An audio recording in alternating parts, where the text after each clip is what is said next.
Taiwanese, and you're still single in your civil status. You're still single, never been married. This is your first time to sign this marriage certificate, and you are Miss Married Almacin, okay? And you are also 26 years old. Have you been born on the 21st of September 1981 at Maubat, Quezon, and you are Filipina. Well, Erin and Lai Yao Chong, is this marriage of yours of your own? Free will, no one force you, face you, intimidate you. Well, Mr. Lai Yao Chong, you really love Miss Erin Almacin. You really love her, okay? And also, Erin, you really love Mr. Lai Yao Chong of Taiwan.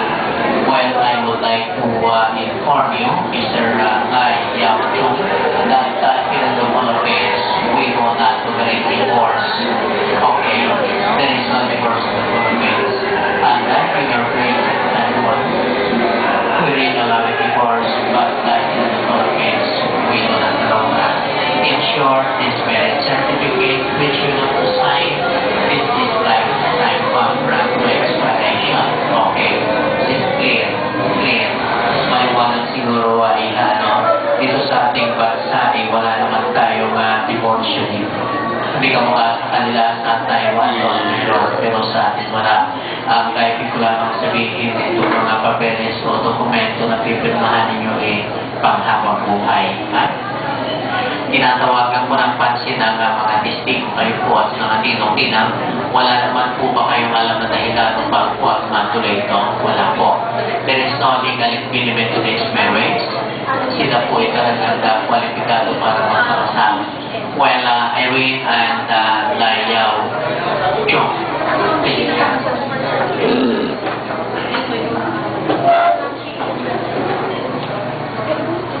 Father, when you created mankind, you will that man and wife should be one. While Irene and Lai Yao Chong in the love union of marriage and make their love fruitful, so that we will be living witnesses to your divine love in the world.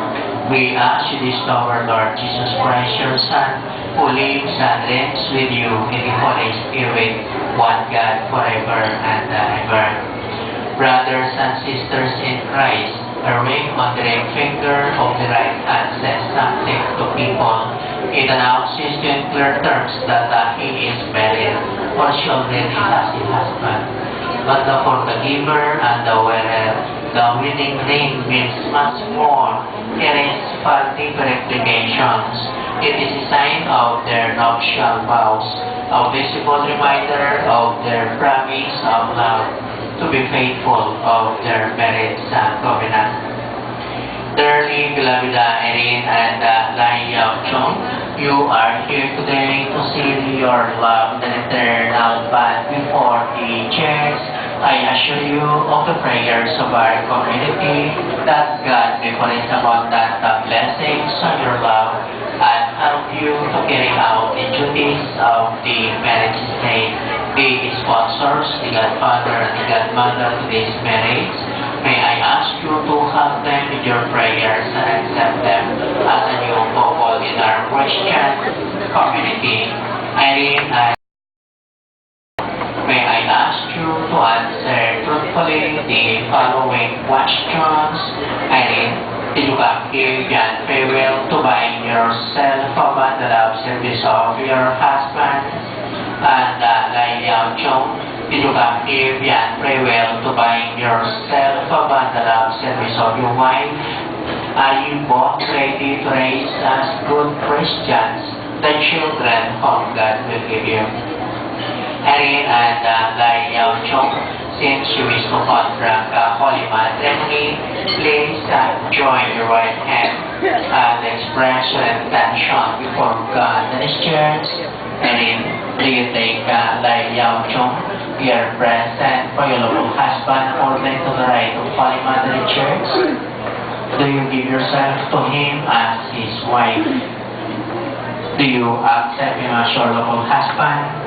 And Yao Chung, do you take any here present for your lovely wife according to the right of Holy Mother Church? Do you give yourself to her as her husband? Do you accept her as your lovely wife? Erin and Lai Yao Chung, I bless this ring.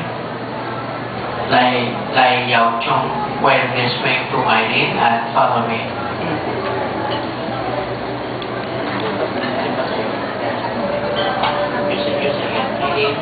Erin, wear this ring as a sign of my love and loyalty to you. Also, wear this ring to Lai Yao Chung and follow me. Lai Yao Chung, wear this ring as a sign of my love and loyalty to you.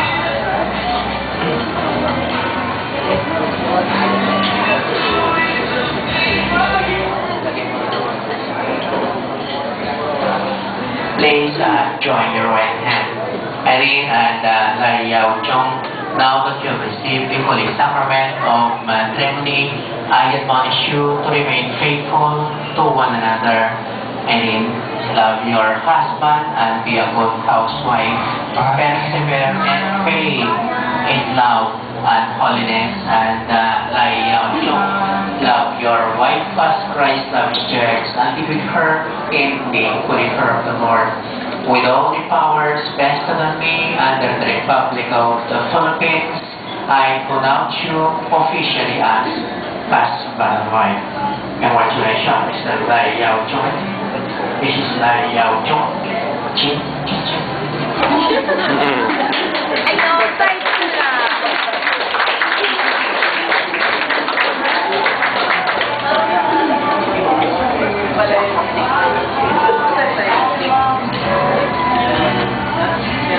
Ay, 掉人啊，加秋季，掉人啊。